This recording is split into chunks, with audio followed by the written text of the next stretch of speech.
সৰ্বপ্ৰথমে সবাইকে নমস্কাৰ যে ইয়াতে আজি আমাৰ উদ্দেশ্যটো আপোনালোকে ইতিমধ্যে মই বিতংভাৱে ক'বলৈ ওলাইছোঁ। আজি যি ইউপিপিএলৰ যে কাৰ্যালয় চেণ্ট্ৰেল কাৰ্যালয় এই কাৰ্যালয়ত উপস্থিত আমি বাঘুংৰি 4 নং বাঘুংৰি সমষ্টিৰ অন্তৰ্গত আমি তিনিজন কেণ্ডিডেট ইয়াত উপস্থিত আছোঁ। মই সুজিত দাস ইণ্ডিপেণ্ডেণ্ট কেণ্ডিডেট, মোৰ লগত আছে ভাগৱত দলৰ কেণ্ডিডেট আৰু এজন ইণ্ডিপেণ্ডেণ্ট কেণ্ডিডেট। আৰু ইয়াত উপস্থিত আমাৰ ইউপিপিএল দলৰ সন্মানীয়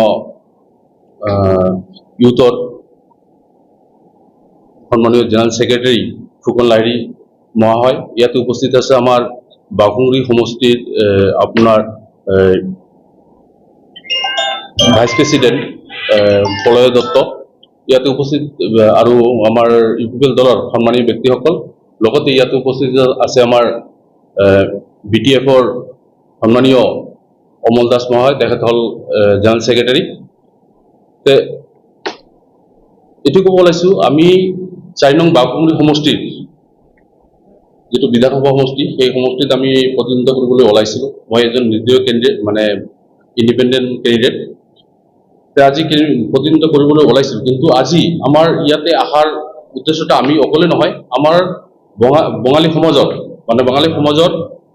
4টা সংগঠন, যেনে আমাৰ ছাত্ৰ সংগঠনত আমি অল আসাম বেংগলী যুৱ ছাত্ৰ ফেডাৰেশ্যনৰ যিটো আমাৰ 2টা গোট আছে ইয়াতে, যেনে এটা আমাৰ জনাল যিটো বিটিচি জনাল কমিটিৰ ৰাজীৱ চৰকাৰ মহাশয়,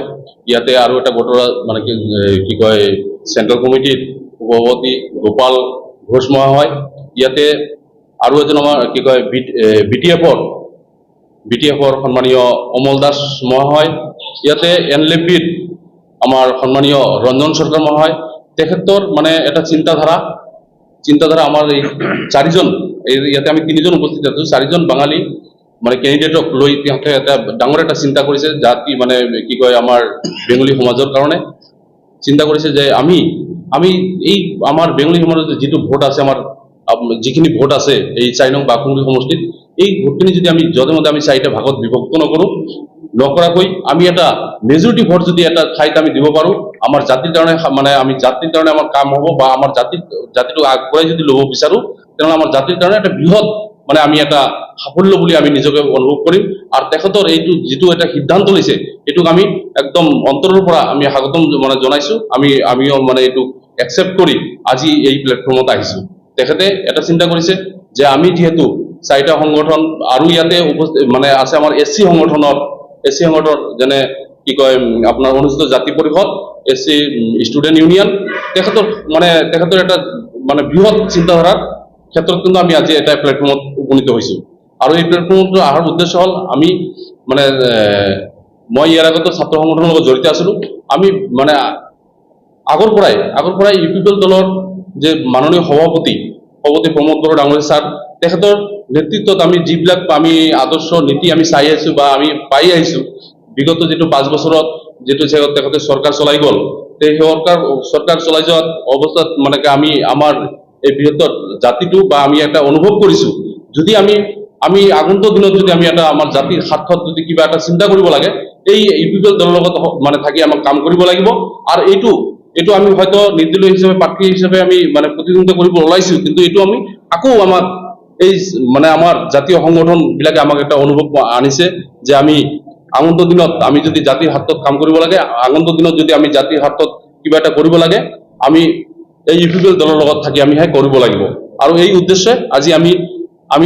3জন ইয়াতে বেংগলী জাতিৰ পৰা আমি প্ৰতিনিধিত্ব কৰা আমি 3জন কেণ্ডিডেট, আমি মন প্ৰাণেৰে আৰু আমাৰ ভাল পোৱা যিসকল ৰাইজ আছে তেখেতৰ সকলোৰে আমি মত লৈ আজি আমি ইউপিপিএল দলক আমি সমৰ্থন জনাবলৈ ওলাইছোঁ। আৰু ইয়াতে আমাৰ যিটো কি কয় 4 নং বাঘুংৰি সমষ্টিত আমাৰ প্ৰতিভা বাইদেউ ডাঙৰীয়ানী আছে, তেখেতক আমি বিপুল ভোটত যদি আমি জয়যুক্ত কৰি লৈ আহিব পাৰোঁ, আৰু ইয়াৰ দ্বাৰা আমি এটা এইটো সাব্যস্ত কৰিব বিচাৰিছোঁ যে আমিও বেংগলী হৈ যে এটা মেজৰিটি ভোট তেখেতক দি তেখেতক আমি জয়যুক্ত কৰিব পাৰিম। আৰু এইটো একদম আমাৰ দৃঢ় সংকল্প আমি বুকুত লৈ আমি কিন্তু আজি এই ডাঙৰ সিদ্ধান্তটো লৈ ল'ব পাৰিছোঁ বা লৈ আহিছোঁ। আৰ বিশেষ আৰ কি কম এইখিনি যিটো ব্যক্তি স্বাৰ্থটো আমি বাদ দি আমাৰ মানে জাতি স্বাৰ্থত আমি ওলাই আহিছোঁ এইখিনি মই নমস্কাৰ